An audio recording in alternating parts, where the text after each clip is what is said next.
Presento el grupo y todo. Doctor Raúl Parra, buenas noches. Mi nombre es Cristian Toledo, mi compañero es Lenin Toledo. El día de hoy vamos a hacer el tercer deber de la plataforma en la primera unidad, en donde vamos a hacer el debate jurídico por medio del guión. Este es el recurso de apelación con el COGEP. Yo voy a hacer el papel del entrevistador y el compañero Lenin Toledo va a ser el experto, el entrevistado. Doctor Lenin Toledo, buenas noches. Usted, que es un abogado experto en ley y en lo que es el COGEP, le voy a hacer una entrevista. Primeramente, quiero desearle una buena noche, igual a todos los que nos acompañan en este importante debate jurídico sobre un tema crucial en el ámbito procesal ecuatoriano, en el recurso de apelación, en el COGEP. Hoy tenemos el honor de contar con el experto que es el doctor Lenin Toledo en la materia. Él nos va a ayudar a desentrañar las complejidades de esta figura jurídica. Doctor Lenin, buenas noches. Sea usted bienvenido. Muy buenas noches y muchas gracias por la invitación. Para mí es un placer contribuir en este espacio y contribuir más que nada en el estudio de un recurso tan relevante para la garantía de derechos en nuestro sistema judicial. Excelente. Para iniciar, nos basaremos en el análisis de el video del doctor Raúl Parra, en donde vamos a hablar acerca del recurso de apelación en el COGEP y la normativa vigente. Tenemos una serie de preguntas preparadas para profundizar en los aspectos más estratégicos y fundamentales dentro de la apelación. Primero, yo quiero que nos demos cuenta que en el video se enfatiza el principio tantum devotum quantum appellantum. Explique los términos prácticos y citando la normativa de coge pendiente, cómo un abogado puede formular su agravio en el escrito de apelación para poder asegurar que la sala de la Corte Provincial no exceda ni el límite ni el ámbito dentro del conocimiento. Muy buena pregunta. Basamos en el principio tantum devolutum cantum appellantum significa que el tribunal de alzada, es decir, la sala de la Corte Provincial, solo puede conocer y resolver sobre aquellos puntos que han sido expresamente impugnados y fundamentados por la parte apelante. En términos prácticos, el abogado debe ser extremadamente preciso al formular su agravio en el escrito de apelación. Esto implica identificar claramente que parte de la sentencia le causa prejuicio. ¿Por qué considera que es errónea, ya sea por un error hecho o derecho, o qué es lo que solicita al tribunal de alzada? Sería este, revocar, reformar o anular. Nos podemos basar en el artículo 245 del COGEP. Establece la necesidad de fundamentar el recurso, lo que implica determinar el objetivo de la apelación. Si el abogado no especifica con claridad los puntos de desconformidad en la sala, no podrá pronunciarse sobre aspectos no impugnados despe- eh, respetando así el principio de congerencia y voluntad de las partes. Entendido. Entonces, si un abogado no es lo suficientemente específico en su agravio, ¿podría la sala dejar de revisar un punto que, aunque perjudicial fuera para su cliente, no esté explícitamente mencionado dentro de la apelación?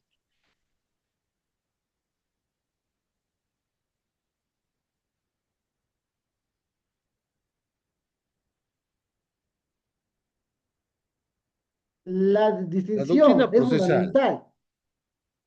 El error de incontado se refiere a un error de fondo de asunto, es decir, en la apelación del derecho sustantivo o en la valoración de los derechos de pruebas. Te voy a dar un ejemplo claro.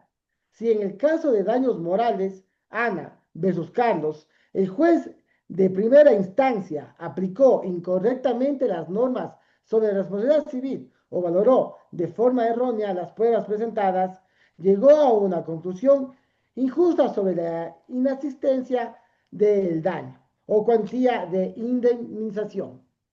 estaríamos ante un error indicado por otro lado, el error improcedido. Es un error de forma en un vicio de procedimiento que afecta solemnemente, sustancialmente o debidamente un proceso. Un ejemplo sería si el juez no motivó adecuadamente la sentencia o si se vulneró los derechos a la defensa en una de las partes. Para argumentar la revocatoria de la sentencia, es decir, que se cambie el sentido de fallo. El error suele ser más eficaz ya que ataca directamente a la justicia o legalidad de la decisión de fondo. El error realmente la nulidad del proceso para que se retraiga en la etapa donde se produjo el vicio o se subsane. Claro, entonces si se busca es que la sentencia sea completamente diferente, hay que enfocarse en demostrar que el juez se equivocó al juzgar el fondo del asunto, no tanto como lo llevó en el proceso, ¿verdad?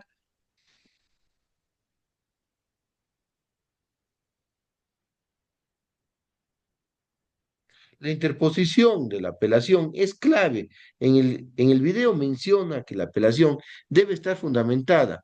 ¿Cuáles son los tres elementos mínimos de la fundamentación que se deben incluir en el anuncio verbal o escrito cuando el juez lo admite? El recurso siempre va para el tribunal, o sea, el ad quem, lo que pueda resolver. Cite el artículo del COGEP que exige la fundamentación. La fundamentación es pilar del recurso de apelación. En el COGEP, en el artículo 247, explica que el recurso sea fundamentado. Los tres elementos mínimos que se deben incluir para el tribunal pueden resolver son, primero, la identificación clara de la sentencia o auto interlocutorio que se impugna. Segundo, la determinación precisa de los errores de hecho o derecho en lo que incurrió el juzgador en primera instancia. Esto es decir, la expresión del agravio y tercero, la exposición de los fundamentos de derecho que se sustentan en la prestación del apelante, indicando por qué la decisión debería ser revocada, reformada o anulada. Si esos elementos el tribunal de alza carecería de los parámetros para revisar la decisión o la impugnación. Es decir, no basta con decir apelo, sino que hay que explicar el por qué y el para qué. ¿Qué sucede si falta uno de estos elementos? El video discute la posibilidad de alegar la nulidad procesal en la apelación. ¿En qué momento procesal debe la parte afectada interponer la apelación que contenga la alegación de nulidad y cuáles son los dos únicas causales de nulidad en acuerdo con el COGEP? El Tribunal de Apelación no puede subsanar y deben ser declaradas de oficio. La alegación de nulidad procesal en apelación es un mecanismo para corregir los vicios graves de procedimiento.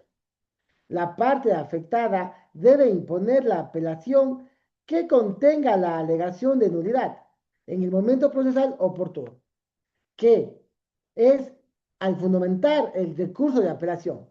Si el vicio se produjo en la sentencia o no fue subsanado en instancias anteriores, el artículo 107 del COGEP establece claramente las solemnidades sustanciales que no pueden omitirse.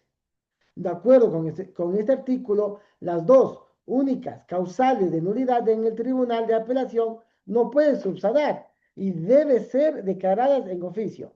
Estas son la falta de jurisdicción o competencia de la o el juez, en razón del grado, materia o territorio, y la ilegitimidad de la personería de cualquiera de las partes. Estas son consideradas vicios que afectan la validez misma del proceso.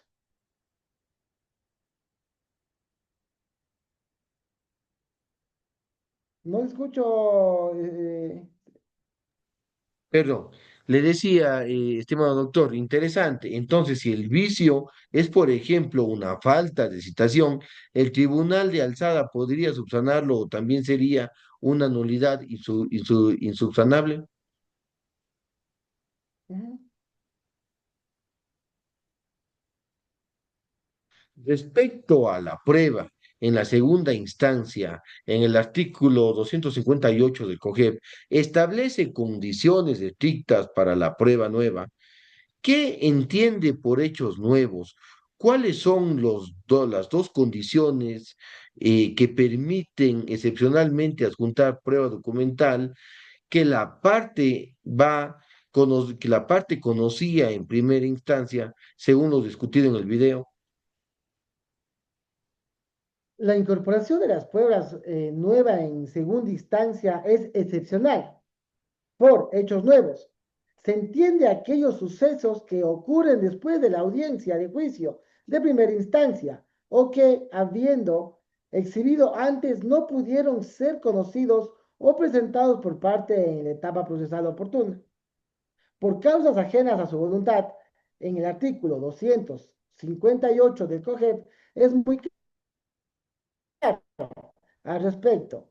En cuanto a prueba documental, que la parte ya conocida adicionalmente se permite adjuntarla si se cumple con dos condiciones excluyentes.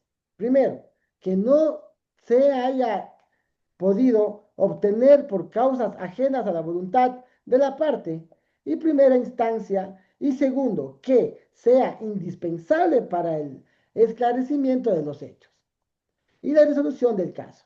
Esas condiciones buscan evitar que la segunda instancia se convierta en una nueva oportunidad para presentar pruebas que debieron ser oportunas en la etapa inicial. Muy bien, doctor. Entonces, esto subraya la importancia de la diligencia en la primera instancia. ¿Significa esto que cualquier documento que se olvidó presentar en primera instancia no podría ser admitido dentro de la apelación? Esto es todo en cuanto a la entrevista. Doctor Lenin, le agradezco por su participación y que tenga usted una excelente noche. Muchas gracias por la entrevista. Igual usted, una feliz noche.